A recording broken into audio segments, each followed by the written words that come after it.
Hi all, good morning. I'm Ethan back with a new video. This is basically our subsequent episode of contest surveying questions and that's answer section. This is supposed to be the sixth video which I'm doing. So basically we just discussing questions and answers. Whoever, if it's a new someone viewing new, this is basically section which we discuss questions and answers over here. Okay, just straight away jumping to the topic. There is a question like, how did you prepare a EOT claim? What is an EOT claim? Content of a EOT claim. There will be some question. If you're going for a senior quantity survey interview, there will be a potential question like, what is EOT? And even as an intermediate or junior QS, you should know what is EOT. So basically, I have explained on previous slides. The EOT is extension of time of completion. So it's a extension to time. If time of completion is today and some reason because of employer the project is delayed and employer granting you an extension of time, he telling, okay, actually as per the baseline today is the completion date, but I know I made some mistake, so I'm giving extension 1 month, 2 month, 1 week, 2 week, 100 days, like that. So that's the basic of extension of time. So how do you qualify extension of time? So firstly, a delay event or something which contractor attributed shouldn't be a reason by contractor. That means if a reason of the delay is by the contractor, that will not qualify him for delay. There's two type of delay. One is excusable delay and second inexcusable delay. Excusable delays are those delay which is caused by employer, like delay in permit, delay in drawings, delay in instruction, suspension. All those things are caused by the employer. And there is inexcusable delay which is caused by the contractor himself, like he failed to submit the drawings on time, or maybe he failed to submit construction on time. Such delays are inexcusable, which will not give any entitlement to extension of time to contractor.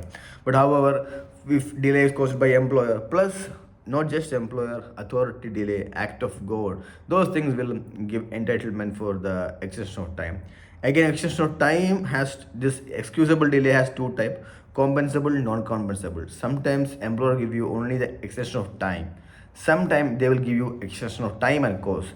So if it's time plus cost, it's called compensable. If only time, it's called non-compensable delay. Excusable but non-compensable.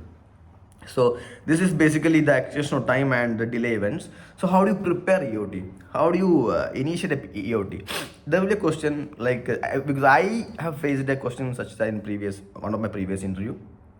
So there are some conditions should qualify you to get a EOT claim or submit a EOT claim. So basically, if you refer to clause number 8 point, I'm referring to FIDIC only, clause 8.4, 8.5. Write in your mind 8.4, 8.5. There are some conditions they're listing which will qualify you EOT. So first condition, obviously, there is additional work or variation in which you have not agreed the time of completion. There are some variation which will not qualify because that variation might not require additional time. You can done within the original contract duration, not that like variation. There are some variations, significant variation, which you need extension of time. So this is one condition.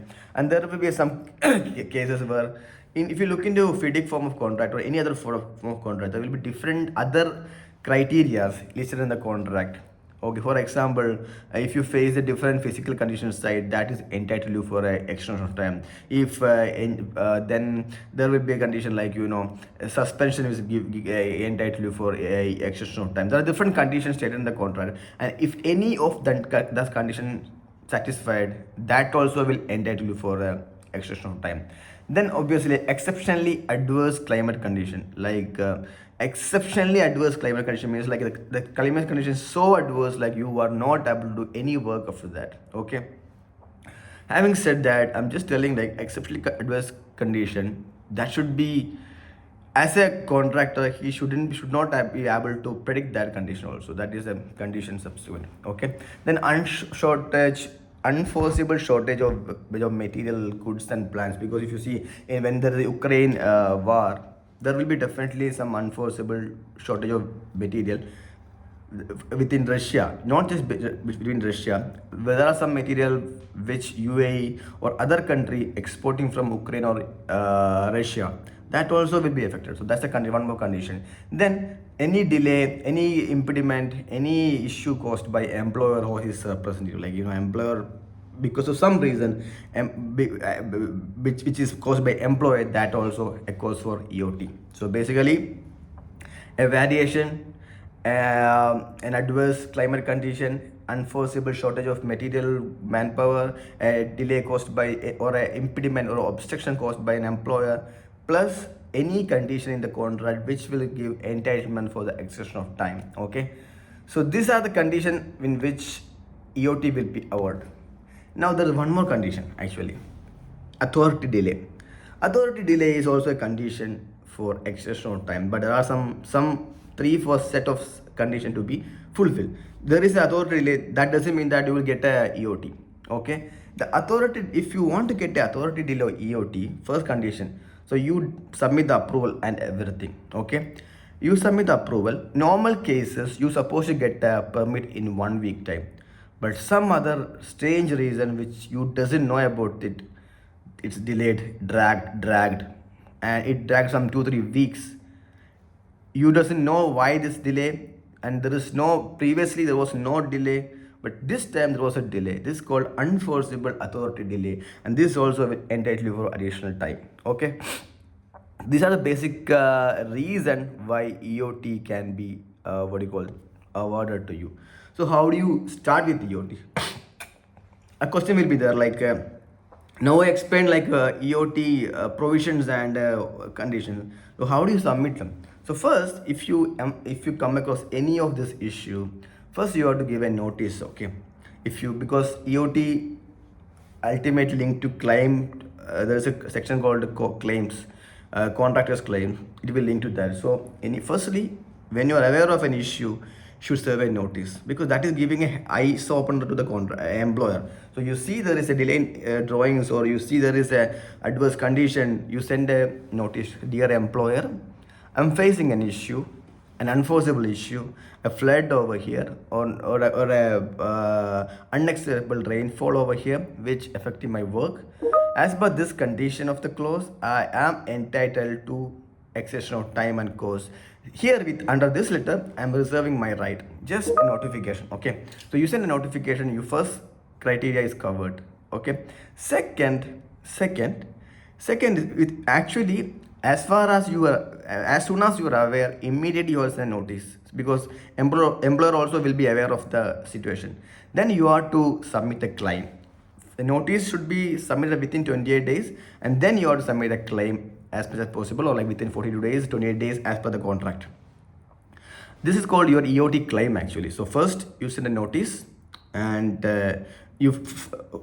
reverse way. First you come across a delay event which will under the 8.4 8.5. Okay, you are there is a valid claim, then you serve a notice. Okay, and then you serve a notice, then you submit the claim. Okay, this is called EOT claim. You have to submit a very proper and good submission. It will be like 120 pages will be there, and there is a structure for that, which you will claim different heads, different cost, everything will be there, and that all things will be covered under EOT claim. Okay, so there will be some question like, so within 42 days you have to submit the claim as per FIDIC, and let us 28 days as per the FIDIC. Okay, so what is structure of a EOT claim? Okay, so structure of a EOT claim, I think if you are a senior QS or intermediate QS, you should know what is the structure of a EOT claim, because if you're working a consultant or a client or even a contractor, you will be getting EOT to review. At that time, you should be able to what do you call it?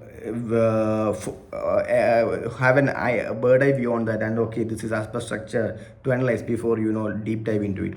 So first there will be executive summary. In executive summary, you will write, when somebody read the executive summary, he should be able to understand the full history, not full history. You should get the idea. So when you read the executive summary, it will be very crisp narrative actually. So as per this contract, blah blah blah, contractor faced delay events such as, and because of those delay events, I'm asking for 90 days or 100 days of EOT, and a cost of this much. So this is like a narrative. So when I read this, so okay, I know that there is a delay event, 1 2 3 4 delay event. Because of that, he asking for 90 days extension of time and 100,000 or 100 million cost. This is a executive summary.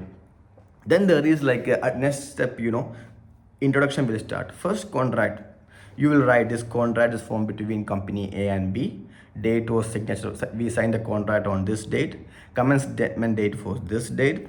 Is the lump sum form of contract, FIDIC form of contract, blah blah stories you will write about the contract, and then you will write the contractual standpoint where you think the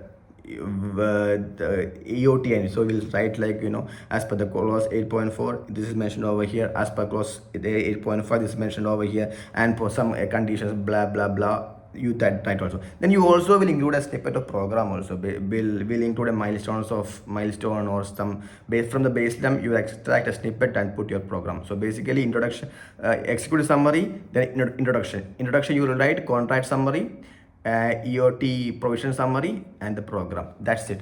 Now delay events.